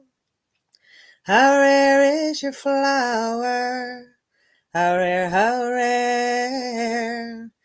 How rare are the dreams that are in your head? And how rare are the teardrops that once you saw shed? How rare is your flower? How rare. Autumn's leaves fall down on golden glory on me. You've come to visit your dreams, to taste silence, where the world's turning is an undertone, and darkness is faster than light, a skater on ice. Do you know what you do to me? Do you know, do you know, do you know? Do you know where you're leading me, bringing me? Do you know, do you know, do you know? Deirdre of the sorrows, how rare are the dreams that are in your head? And how rare are the teardrops that once you saw shed? How rare is your flower? How rare. Yeah. Oh, well, lots of comments. Oh my God, that is so beautiful and otherworldly. Such a wonderful voice. And Salve says, "'Tis not rubbish, Áine. It is so very precious, and each little lost piece of jigsaw is vital to recollect us. Sharing those lost shards help us know your humility as well as your inspirational courage. Thank you." Áine says, "Really beautiful. Thank you." Poppy says, "Your honesty is precious, but you are more precious. Focus on your talents. Sing! Keep singing." Thank you. Oh, yes. And Pat says, "Fabulous, thank you." And Tara is giving loads of hand claps. Absolutely. It's just the amazing. Thank you. That was written by my brother Martin. That's on my album, Sweetest Summer Rain, because it's called Sweetest Summer Rain, that song and the album. I'm going to put that in the Sweetest Summer Rain. I'm going to put that in. So Sweetest, as in EST, yeah, Sweetest Summer Rain. As in SWE. Oh, sorry. Sweetest, EST, yeah. Sweetest Summer Rain. I thought sweet as. Sweetest Summer Rain. Yeah. Where's that available? You'll find it on YouTube. I don't think we've any albums left. Celtic Connections used to do it, but if you look up Banshee Music is my mum's record company, and our albums are there, but it used to be with Celtic Connections. But you'll find it free online. Just look up YouTube Sweetest Summer Rain and it's there. Yeah, Sweetest Summer Rain is on YouTube. The album is on YouTube, and that track is the third track on the album. So thank you. Martin wrote all the albums on the Bahint album, but all the Bahint albums, but he wrote that one as well. Yeah, so brilliant. Yes, keeping jigsaw pieces together in tapestry of oral history. Lovely lyrical. So, I mean, People are really enjoying this. So, Oh, thank you so much. great. So, a person in your life that you admire. My grandmother. Tell us a Can little answer bit that about it. without thinking. Absolutely, my grandmother, both of them. Yeah, both of them. They're very different. We called them the black grandma and the white grandma because my black grandma was my traveler grandmother, and she dyed her hair black till she passed away. And my other grandmother was my Cornish grandmother, and I used to love visiting her. She lived in Edinburgh. She passed away 10 years ago in her sleep. God love her. She was 90. But I used to love to go over to Edinburgh, and in the evening time, we'd sit down and we'd just talk. And she was a nurse during World War II. And Wow. just the stories, and just about her sister was a land girl, but grandma was a nurse, and the stories were incredible, and she was wonderful, and she loved dogs and animals and everything, and I just absolutely idolized this woman. And my traveler grandmother Nora, she was a fortune teller, and I have her wedding ring here. Oh, Uh, lovely. we they were both amazing women, and the granddads were fantastic too, obviously, but these two women, yeah, I don't admire anyone by those two. And my own mother, of course, she's Brilliant. incredible. Brilliant. That's wonderful. Oh, so Terrell says, I love hearing you sing. Grew up in Southwest Virginia at the south end of the Shenandoah Valley, and your voice reminds me of the Appalachian voices I heard sing as a child. Oh, thank you. Must look up some music. Okay.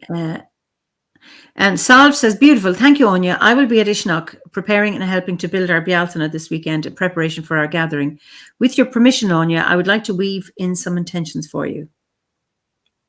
I would love that. Thank you very much. Yeah, thank you. And Accept. Stephanie, great. That's lovely. Thank you, Salve. And Stephanie says, the love you have for your family is beautiful, which it is. Thank you. Absolutely. It's genuine. Absolutely genuine. And it comes across as that. Do you remember, did your granny ever tell your black granny ever tell you your fortune? Or did she do that for kids? Or was No, it you came to the wouldn't tell house? family fortunes. You wouldn't Yeah. tell a fortune in your family, is what we're told. You just don't. But I used to see her when she come to Dunmorese. She'd have this big pink flowing dress, and her skin color was darker than mine with the sun. She'd go dark with the sun.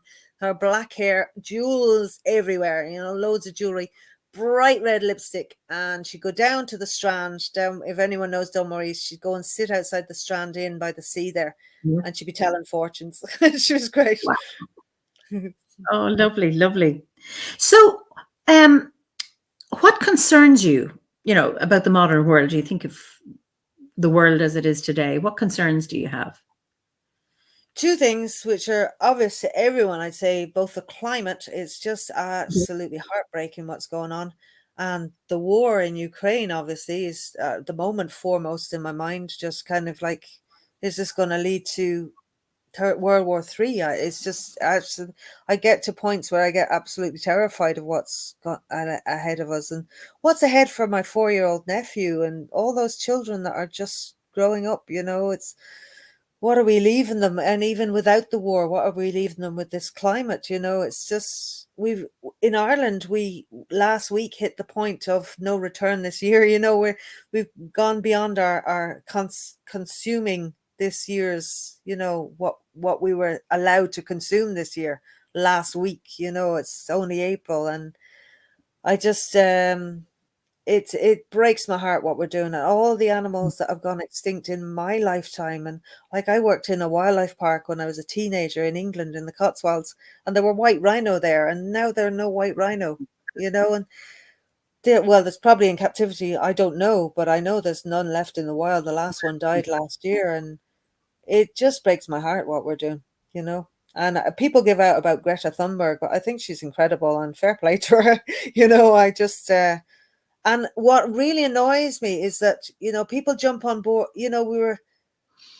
COVID came along, and COVID was, yes, very scary, but everybody got on board with this. But why can't we do that with the environment, with the climate crisis? Why can't we all get on board with this and try to figure out what to do? Because, we've only got one planet, as everyone says, and we're not doing anything. And it absolutely breaks my heart. Well, Okay, I mean, absolutely, and I'm sure most of our viewers would agree with those concerns. Do you have any hope? What gives you hope? I have hope. I do have hope because for hundreds of years, we've gone through something every century. There's always something, be it the Black Death or all these kind of things. So I do have hope. I don't know what it is yet. I don't know what I just hope there is something to be hopeful about. I wouldn't give up. I wouldn't like to give up, but I just hope there's something that we can the young are very good. The people the people coming up behind us are very aware of this, and I think like my brother who's only 30 and his wife runs a zero waste shop, and a lot of their generation are trying to do their best. They're thinking outside the box. They're talking about why not build supermarkets that go upwards, and you could grow your vegetables on the top of the supermarket. I don't know what he was talking about, but these things that are beyond me, that he was coming out, they were coming out with all these ideas, and I do have hope. I think the younger generation are great, and I have hope for them and their thinking. Yeah. Okay, so when you think of your values, I mean, what will you not compromise on? Gosh, any of my values. I'm very strict. It's a hard one. If you gave me an example, like, what do you mean? What's non-negotiable? What will you not negotiate on? What is you won't move on? Well, I'm very stubborn anyway. So Okay. if someone, I can't think of an example, but if someone asks me to do something that is totally against I won't move. I won't budge. Yeah. We're very stubborn in my family that way anyway. Like, God, let me think.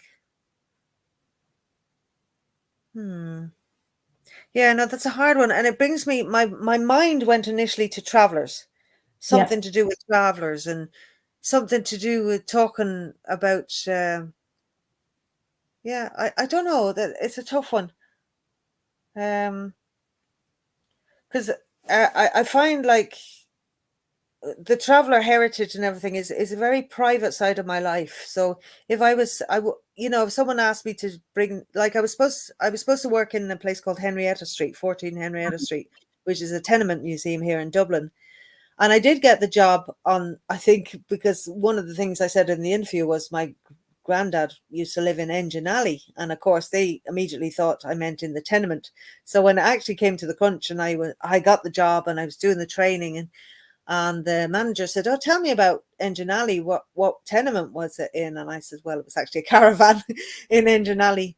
And I said, "But I won't talk about that on the tour because, people don't want to know about the travelers, because I'm being honest, they don't. I mean, the Irish people are still very anti-traveler. I think it's one of the worst prejudices we have in this country. And she said, "Oh, no, talk about your heritage. It'd be great." But personally, I didn't take the job in the end because of another story that I won't go into. But I wouldn't, because I don't want to. I don't want people to be looking at me pretending that they think this is great when inside they're actually going, "Ooh, I hate the travelers. They're all dirty and they're all this and they're all that." That's one thing I find very hard to talk about with people I don't trust or I don't know and things like that. I just kind of go, I put down, as you would say, a veil, a mask. It's like, no, you're not going to learn any about that from me. Unless I know you're genuine, I'm not going to talk about it. It's Well, rightly so. Cast yeah. not your pearls. I think it's a pity that, sadly, that's so true. But I think people don't deserve to hear it if they're not able to respect what it is. And I mean, if people have a respectful curiosity about you or about me or about our stories, then it's safe. But it's about discerning. If this doesn't feel right, you don't do it. Absolutely. Yeah, absolutely. It gives me a sickening feeling in my pit of my stomach to talk to people like that and try to explain. Like when I was in Henrietta Street training, that's what I was going to say. And nobody knows my story. And the new guides, 6 of us, were up having a break, a cup of coffee. And 2 of the new guides started talking about the travelers, and they didn't call them travelers, and they were very disrespectful. And I just made up my mind, said, I'm not working here. You're on the wrong bus. Yeah. No, that was it. No, that was the end of that job for me, But so, things like that. And that was one of those things, those times that I mentioned earlier, that do you say something or do you not? And at that time I thought, nope, not going to say it in here. Just leave them off, Something similar is why, this is from Pat, who lives in Newton Ards. Something similar is why I find it easier to talk about being a Druid than being raised Catholic in my little loyalist town. You don't parade so spots for people who are hostile or indifferent. Absolutely. Yeah, I totally agree. Sepha says, as an American nomad, I feel sad that this is true there and here as well. Sending love to you. Thanks. Mm-hmm. Great. So we're coming to the end of our chat, and I always end, what is your favorite season of the year? And you do your ceremonies privately. So what if you do mark the wheel of the year, what is your favorite one to celebrate? Well, I don't mind talking about the ceremonies, but to be honest with you, I don't have a favorite ceremony as such, because I think I mentioned this to yourself when we were just having a chat there earlier, but or last week. But I like all the ceremonies because in their own time, in their own place, because the Samhain ceremony, when it takes place at Samhain, makes sense for Samhain for me. Like the Baltana ceremony, the Imbolc ceremony with the snowdrops, and the ceremonies take place at their time for a reason. Yeah. They're all equally important to me, even though Samhain, a lot of people would love Samhain because of what it represents. But to me, they're all equally important on the day they represent, really. Yeah. Well, listen, it's been, and your favorite time of year then, the season? Spring, even though I was born in the autumn. I was born in September, but I love the spring. It's wonderful. Listen, Áine, it's been such a joy talking to you. Absolute joy. And I loved it. It's been great. I loved it. Thank you. Great. So I'm just going to let you say goodbye, and then we can go back and look at the comments afterwards. So if you could say goodbye to everybody. All right. Well, goodbye, everybody. Thanks so much. I hope you managed to stay awake. No, I'm only messing. It's been wonderful. I look forward to reading the comments. And if you are in Dublin, do look me up. Email aine.furey@hotmail.com. Okay. I'm going to put that in, aine.furey. No fathers. R-E-Y, at hotmail.com. I will, hopefully, Eimear's emails went to junk, so I'll just keep an eye on my junk mail just to make sure nobody's goes to junk. But happy to show anyone around Dublin or the National Museum if I'm free. We're very busy until the end of the summer, so bear with me on that one. But I'm always around, and even for the chats or whatever. Yeah, very generous. So people are saying, such an honor to listen to others' reflections. And then Ferdiad, who's been a guest here, this has been the most wonderful and affirming chat, full of wisdom, heart, and amazing music. Thank you. That's. I'm delighted you enjoyed it, Ferdiad. Hope to meet you someday. Many thanks. Thank you from Germany. Thank you both. Take care. Such a fascinating conversation. The day will come. Thank you so much, Áine. This has been a wonderful chat. Thank you. Great. So wonderful. Makes my such heart an inspirational person. Thank you so much for your time. Such an inspirational person. See, I mean, the simplest of conversations, and it was all about you and how heartening it is and how inspiring your story is for other people. And you have no idea when we're having the conversation. I don't know who's going to be listening and who needs to hear what it is you have to say. Such is the magic of these chats. I could never have predicted that. So it makes it very, very special. That's wonderful. Thank you. So I'll say anyway, you stay on, and I'll just say good night to everybody here.